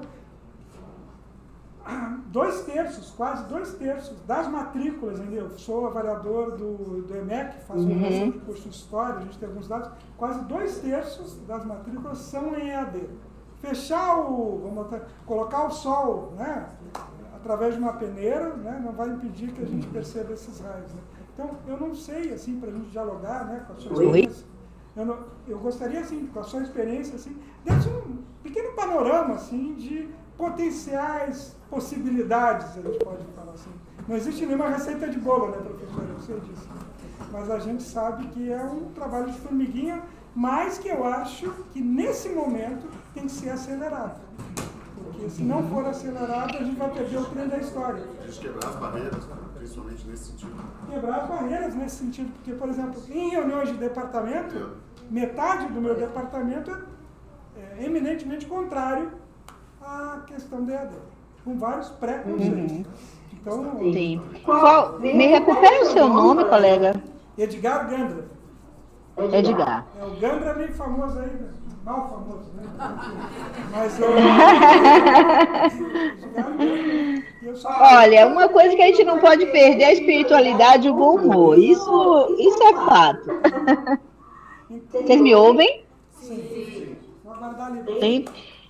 Olha só, Edgar, eu dou aula no mestrado da minha universidade, que é de Ensino de Ciências e Educação Matemática, presencial, claro, tem várias atividades online, híbridas, acontece final de semana, mais da metade da turma é egresso da Educação à Distância do Rio de Janeiro, pelo CEDERJ, porque é errado a gente falar assim, eu estudo no CEDERJ, eu estudo na UAB. CEDERJ e UAB são instituições de infraestrutura para fazer acontecer a EAD. Todos os nossos alunos, todo mundo que está aí nessa sala é aluno da Universidade Federal de Pelotas. Ok?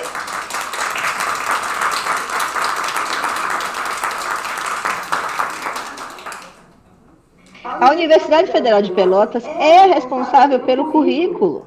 Então, o que a gente tem é um consórcio que faz a logística acontecer, que busca o financiamento público federal. No caso do CEDERJ nosso aqui também tem uma parcela de recursos do Estado do Rio de Janeiro. Então, a gente não pode perder de vista que o que a gente faz é responsabilidade pedagógica da nossa universidade. Todo mundo que está nesse auditório é aluno e professor da Universidade Federal de Pelotas. Então, nós temos autonomia pedagógica para fazer acontecer esses currículos. Por mais que as rubricas do financiamento, muitas vezes, isso nos impeça, né, de fazer acontecer. Sobre a quantidade, no Brasil, realmente é preocupante a quantidade de pessoas fazendo graduação à distância, mas, sinceramente, eu não me preocupo com as universidades públicas. Eu não me preocupo por quê? Porque, na minha realidade aqui, no Rio de Janeiro, eu já orientei mestrado e doutorado de egressos dos nossos cursos à distância. Tá? Há estatísticas aqui do CEDERJ que nos municípios do Rio de Janeiro, os alunos que fazem pedagogia e licenciatura passam nos concursos das redes municipais. Os alunos, os egressos de educação à distância da universidade pública passam em concurso, fazem carreira. Tem gente fazendo segunda, terceira graduação. E há também o seguinte, na nossa realidade aqui, toda essa coisa da distância foi iniciada para fazer acontecer a LDB.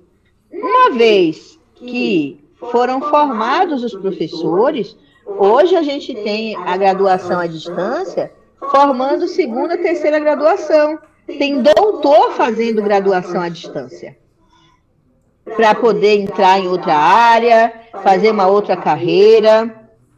A gente tem dados estatísticos, eu não sei como que vocês aí da universidade pesquisam em relação ao seu estado.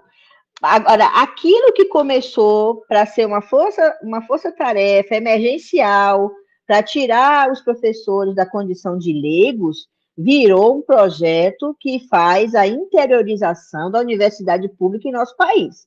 Temos muitas críticas? Temos. A UAB perdeu qualidade no último desgoverno? Perdeu. Só que a gente tem que recuperar isso, né? E sentar para conversar, fazer essa semana como vocês estão fazendo aí, é o que tem que fazer mesmo a partir de agora. Então, perceber que é possível fazer formação profissional, graduação e pós-graduação online. É possível. Gente, durante minha vida toda, eu dei aula 13 anos no primeiro programa 7 desse país. Tá? O ERJ. Existem poucos programas 7. Eu dou aula no PPG-Duc, que é um programa da Universidade Federal Rural, que é pioneiro. A gente tem uma linha só de estudos étnico-raciais. E a gente nunca fez nada online. Nós formamos mestres totalmente online durante a pandemia. Tá? Eu tive uma aluna, ela vai defender a dissertação agora. Ela é uma mulher trans do interior da zona rural do Rio Grande do Norte. Ela fez um mestrado completo com alta qualidade estudando na rural. Como que o meu programa agora vai barrar que outras pessoas se inscrevam no mestrado e no doutorado, porque agora tem que mudar para o Rio de Janeiro para fazer um mestrado e um doutorado? Vocês estão percebendo que isso não tem mais sentido? Então, a gente precisa conversar sobre tudo isso. Né? A gente precisa usar o digital em rede para democratizar a universidade pública e não dar espaço para o privado, que é ruim.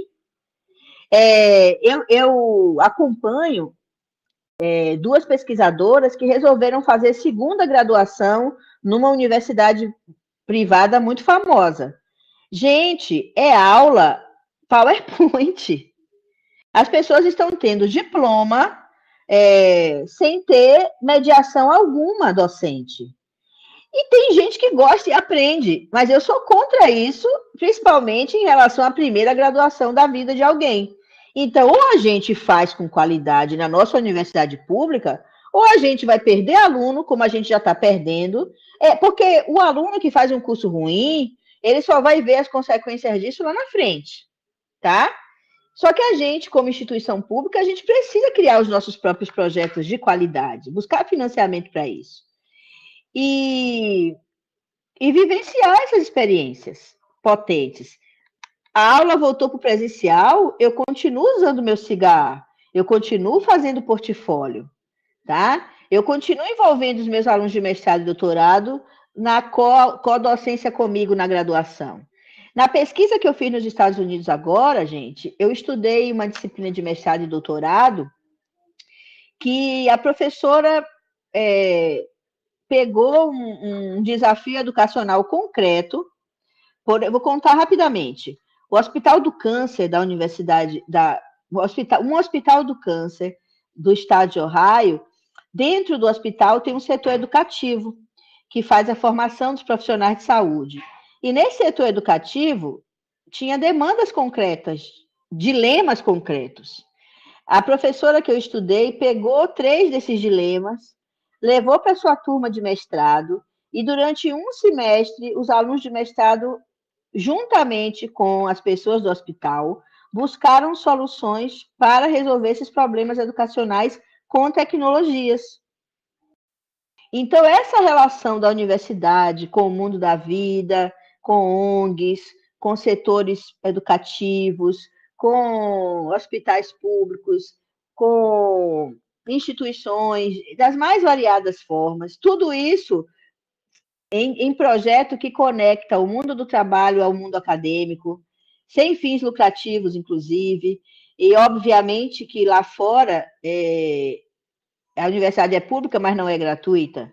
E no nosso caso, a gente tem que garantir a gratuidade, né? A gente tem que a nossa universidade não pode atuar no mercado, para o mercado. Mas a gente tem que entender que o mundo do trabalho é muito maior que o mercado, né? Então, inovar pedagogicamente, fazendo extensão. O exemplo que eu dei, gente, foi no mestrado.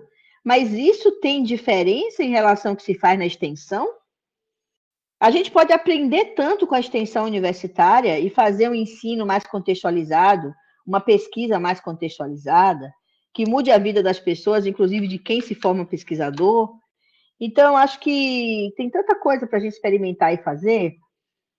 E a gente precisa negociar, né? Todos esses sentidos, negociar o financiamento, brigar por ele e fazer a nossa universidade chegar cada vez em mais espaços-tempos possíveis. E isso não significa transformar a nossa universidade em EAD, não, tá? Inclusive, por que à noite os espaços estão ociosos? Vamos fazer extensão? Durante a pandemia, sabe o que eu fiz? Coloquei minha disciplina de mestrado e doutorado à noite. Sabe por quê? Porque eu tenho aluna mãe. Eu tenho alunos que tiveram que cuidar dos mais velhos. Por que a gente não põe a pós-graduação à noite, nunca na vida? Por que é só de manhã e de tarde? Tem alguma coisa errada aí, não tem? Então, são coisas que a gente percebe que a gente tem que subverter, né?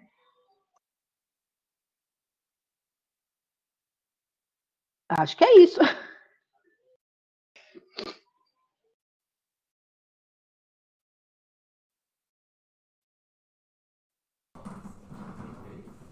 Tá captando isso. Acho que dá para ver se falar alto. Tá. Boa tarde, professora Edmeia. Obrigado pela palestra. Tá? Eu me chamo Guilherme, sou estudante da UFPEL, no Polo de Santa Vitória, de Filosofia. Estou há 8 anos em espaço de educação popular, institucionalizado pela FURG. Tá? Então, muito obrigado pela palestra, nesse sentido. E nós passamos lá na FURG por esse momento de, acho que os professores comentaram, né? De uma semana de março entrar na sala de aula e na outra semana está tudo fechado. Né? Então, a gente, as custas aí de muito trabalho de saúde mental, porque eu também sou da área da saúde, né? Então, também estava nesse fronte de educação de pandemia e fronte de pandemia. Foi muito na base de tentativa e erro. Né? Então, eu queria, assim, um pouco à luz do que Paulo Freire falava, né? Não me copiem, me reinventem. Né? Então, como reinventar Paulo Freire na educação online? Né? Não só dentro do ensino superior, mas também nos espaços de educação popular, porque para além da maior evasão que a gente tem no ensino superior aí no Brasil, nós temos também a menor taxa de inscritos e inscritas no Enem nos últimos anos.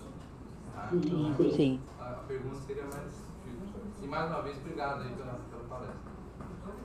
Obrigada pela pergunta. Companheiro, educação popular e EJA foram áreas destruídas literalmente pelo governo anterior, de política pública. Então, a gente entrou numa pandemia com essas áreas bastante comprometidas, né? Mas a gente sabe que a educação popular é autora de metodologias. O conceito de inédito viável, se você agora me fez recuperar esse conceito de Paulo Freire, o inédito viável, aquilo que a gente inventa na prática, com a possibilidade que a gente tem naquele momento, né? Então, para mim, fazer educação à distância, educação online freiriana, é garantir o espaço de diálogo no currículo. E não se preocupar só com disponibilizar conteúdo e atividade para gerar certificação. A gente tem que descobrir formas de conversação e de sala de aula interativa. Aí você pode dizer, poxa, professora, mas nem todo mundo tem acesso o tempo todo à internet. O desafio da educação na cibercultura é, sobretudo, e começa com a inclusão digital e cibercultural. A inclusão digital é garantir acesso e acessibilidade aos meios, ao digital, computador, internet, mas há processos formativos. Então, o que é uma inclusão cibercultural? É criar ambiências formativas, e aí os projetos de educação à distância são bem bacanas, de fazer acontecer. Eu recentemente palestrei para a Fundação Steve Biko, não sei se vocês conhecem, dá uma pesquisada aí nas redes, é um pré-vestibular pioneiro para pessoas negras, pessoas pretas. Esse projeto é um projeto que fica na Bahia, em Salvador. A minha universidade, na extensão, tem um pré-vestibular universitário. Aqui no CEDERJ, tem pré-vestibular pelo CEDERJ. Então, assim, se teve evasão no Enem, é porque a juventude teve que trabalhar, é porque esse país voltou a ter fome, é porque esse país voltou a ter insegurança alimentar. Os nossos alunos estão na vida, trabalhando. A gente precisa pensar a educação junto com outras políticas públicas. A gente precisa devolver esses alunos para a universidade. E aí a universidade precisa inventar. É preciso cuidar de pré-vestibulares comunitários, fazer projeto de extensão. É preciso criar políticas no Estado para fazer chegar o digital nas comunidades. É preciso criar parcerias público-privadas para fazer computador e internet chegar. É preciso cumprir as leis, né, de inclusão digital. É preciso votar direito em representantes que tenham nas suas pautas, desde a vereância até a presidência da República, intenção de projeto de inclusão digital e cibercultural. A gente precisa fazer uma educação crítica para que a gente não reeleja a gente que destrói o comum. É isso, né? Então, a gente precisa estar em rede com vários setores fazendo acontecer. Senão, a gente perde o legado que a gente construiu. Gente, universidade pública, laica e gratuita, a gente só tem no Brasil e em poucos outros lugares. França, Alemanha. Então, a gente precisa manter a gratuidade, a gente precisa expandir e encher nossa universidade de alunos. Né? E encher nossas universidades de alunos é encher no território físico, mas também no ciberespaço. Só mais uma, não sei se mais alguém teria alguma pergunta. A gente então encerra aqui com o colega, vai fazer uma pergunta aqui. Obrigado, professora. Eu acho que é assim, né? Meu nome é Cláudio Carli, eu sou professor formador em AD e sou professor presencial na instituição, na UFPEL, mas formador no IFSU. Eu acho que tem uma coisa que as pessoas também não se percebem porque eu tenho trabalhado isso no contexto do meu campo de estudo, eu sou arqueólogo, trabalho com arqueologia, que é esse campo do imaginário e do hiperespaço. As pessoas se transformam nesse contexto num avatar. Estou pensando assim, colocando uma coisa bem aberta, né? No sentido do que é o avatar. Aquele objeto que você joga, aquele indivíduo que você joga. Tu entra no jogo e aí tu tem um jogador que é um ser que você pega lá e joga. E eu acho que o processo da educação no hiperespaço, ela acontece nesse campo do imaginário. Há uma construção imagética, e eu penso ali em Tomás Tadeu, em Campbell, para tentar explicitar isso, né? Mas obviamente olhando lá para Gilberto Duran e tal, nesse contexto, alguns estudantes não vão entender o que eu estou falando aqui, né? E esses pensadores são pensadores da área da antropologia, né? Mas que trabalham com mitologia, né? E há um ser mítico que é criado para se envolver nesse processo. Mas isso faz parte da atualidade do processo. A educação está se dando nesse contexto. Ela não rompe com isso, ela se envolve com isso. Eu acho que esse é o medo, talvez, dos professores, dos professores que eu vou chamar então de clássicos, porque não posso chamar de tradicionais, porque os povos tradicionais são outros, né? Digamos assim. Exatamente. A tradição é muito boa. Né? Na perspectiva bem eurocêntrica mesmo. O clássico do eurocentrismo, né? Que está se pensando numa escola que não funciona, professor. A escola que nós temos, essa escola que está estabelecida de 4 paredes, em que as pessoas se sentam dessa forma como estão aqui no espaço, né? Essa escola não funciona mais. Ela não funciona mesmo. Ela não consegue... Essa escola, companheiro, essa escola está adoecendo. Tá? Me permita um parêntese aí na sua fala. A minha filha, ela hoje tem 16 anos. Ela ficou isolada 13, 14 anos. E o ano passado foi tentar se reencontrar. E aí ela entra no ensino médio. Quanta tragédia na vida de uma pessoa só. E o ensino médio é conteúdo, conteúdo e conteúdo e nenhuma felicidade. Esse ensino médio que ia existir e não vai mais, seria o melhor dos mundos se a gente tivesse feito infraestrutura, formação de professores. Ok, não vai ter mais a loucura porque a gente não tem a infraestrutura e a formação de professores. Por outro lado, esse ensino médio que existe aí hoje, ele é exatamente o que você está descrevendo. É conteúdo, um atrás do outro, pouca felicidade, pouca inventividade. Então, isso adoece. Mas o que a gente faz com isso? Devolvo para você quando concluir a pergunta ou o comentário. Esse processo da EAD tem reproduzido isso, né? Com outra forma, mas é como se a gente estivesse no tempo da educação à distância por correspondência. Né? Parece sim. Né? Daquele velho tempo que se fazia aqueles cursos por correspondência, né? Eu sou tenho uma certa idade que existia isso, né? Não cheguei a fazer nenhum, mas nesse sentido, que chegava assim... O meu pai fez. Né? Curso de mecânica, vários. Mas ele estava baseado na possibilidade de manter esse sistema, que é um sistema que, para mim, está em falência. Exatamente. Essa noção de tomar-se por um avatar e assumir a posição de um avatar e entrar no jogo desse campo do imaginário que está construído, em que eu posso conversar contigo sem ter uma relação direta, mas sim uma relação de imagem, né? Da imagem que eu tenho de você, que são as tuas produções, aquilo que você se apresentou, aquilo que você se mostrou para mim, dessa imagem que você está tendo de mim a partir desse contexto. Nós somos dois avatares em relação, né? No sentido mesmo daquele filme Avatar, que todo mundo viu e tal, nesse contexto que a gente entra no corpo do hiperespaço e isso envolve nesse corpo. Eu acho que essa é uma prerrogativa que a gente tem que assumir mesmo, porque é assim que a gente vai criar essas coisas novas.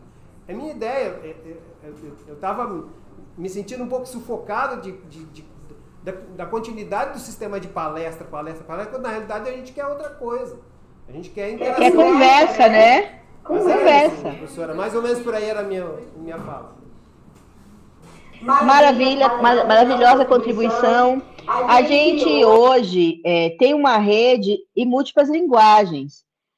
Lá naquele slide das convergências, meu colega, a gente tem que fazer convergência e não modelo único. A gente pode conversar online. A gente não precisa só de palestra. A gente abre a webconferência para conversar com o aluno. Vocês já ouviram falar da sala de aula invertida, né? Cuidado politicamente com isso, porque a sala de aula invertida, ela usa a nossa conferência eternamente para não pagar hora-aula e contrata gente mais barata para conversar sobre o nosso conteúdo com os alunos. Quando eu falo de sala de aula invertida, eu estou falando de uma sala de aula para a gente conversar. Então, se a gente tem um desenho didático hipertextual, polissêmico, não há problema da gente conversar com o avatar de alguém. Isso é virtualmente interessantíssimo. É processo de subjetivação outro. Agora, não pode ser só isso. A gente tem que abrir espaços como este aqui, ó, e conversar mais. Por isso que eu falei 1 hora. Claro que teve um atraso aí com os slides, mas acho que eu falei 1h10 e a gente está 1 hora aqui conversando. Então, é preciso ter mais conversa, é preciso ter mais iniciativas como saber sobre suas práticas. A criatividade e a didática não tem limite no online. Até porque a gente conta com uma tecnologia que tem uma plasticidade como nenhuma outra historicamente já teve, né? Então, a gente não pode esquecer que a gente vem de 5.000 anos de falar ditado mestre. A gente não pode colocar na tecnologia digital um problema nosso que é histórico. Professor falando diante de uma audiência, gente, é 5.000 anos. Por que se repete isso no online? Porque é o modo operandi do que a gente entendeu muitas vezes sobre aula. Então, a gente precisa explodir com isso e botar a cabeça para criar situações, espaços-tempos e convergir tecnologias. E a gente pode fazer isso pedagogicamente. Por isso que os processos de formação de professores, concordo com você, não pode ser palestra, palestra, palestra. A gente precisa de outras metodologias, outras práticas, e esse é um desafio, inclusive, para o próximo evento, né? Eu tenho alguns projetos para recomendar para vocês. Vou falar de 2. Vou falar do Ateliê Didático da Universidade Federal da Bahia. Inclusive, recomendo que convidem a professora Cristina Dávila, que é uma das autoras. É um projeto de formação de professores da educação superior que inovou bastante em metodologia de formação. Esse é um projeto que eu gosto muito, colaboro sempre que posso. E gostaria de indicar também o projeto GIS, da UFMG, professora Maria Flores. Eu fui uma vez a um congresso do GIS que não tinha palestra, e foi incrível, né? Então, muita roda de conversa, muitas oficinas, os próprios professores da universidade fazendo oficinas e compartilhando suas práticas. Enfim, há várias possibilidades da gente inovar na nossa formação para que a gente possa inovar em nossas próprias práticas. Nem tudo é palestra, nem tudo é texto para ler. O colega citou aí, né, curso de História, Filosofia, teve Arqueologia. Meus alunos de História da Rural, da licenciatura, porque eu dou aula de Política de Currículo para licenciatura, meus alunos de História são os alunos que mais reclamaram, porque eles disseram, professora, nossos professores estão pesando na mão, são 100 páginas em línguas diferentes por disciplina para estudar por semana. Quando era presencial, não era assim, né? Então, o aluno que reclama que o professor abre o livro e lê, como se o aluno não soubesse ler, né? Porque se é para ter uma aula onde o professor lê um texto, a gente vai para casa e lê o livro, né? Então, gente, formação de professores na educação superior é algo muito sério. A gente precisa entender que a gente precisa, sim, de formação, né? Não sei se a senhora já finalizou a resposta, né? Da minha parte, sim. Infelizmente, nós vamos ter que encerrar. A conversa está maravilhosa. mas nós temos outra atividade e fico muito feliz com a sua fala, porque esse evento foi pensado exatamente da maneira que a senhora traz, né? Em seguida nós teremos uma roda de conversa que o professor Javier, que é nosso coordenador aqui da UAB, vai conduzir. Nós teremos várias oficinas que está aberta para toda a comunidade. Então, essa troca, né? O ouvir o outro, o poder falar, né? Isso é conhecimento, né, professora? Então, esse é o espaço, né? A universidade tem que propiciar isso, né? Eu gostaria, em nome do Cristiano, teve que sair para buscar um palestrante que vai fazer uma palestra amanhã, e agradecer em nome de todos os nossos professores, alunos, né? A sua disponibilidade de estar aqui conosco, porque se percebe que está conosco, né? Não é fake, e isso é afeto, isso é afetividade, isso é cuidado. Nós agradecemos muito e nós queremos dar uma salva.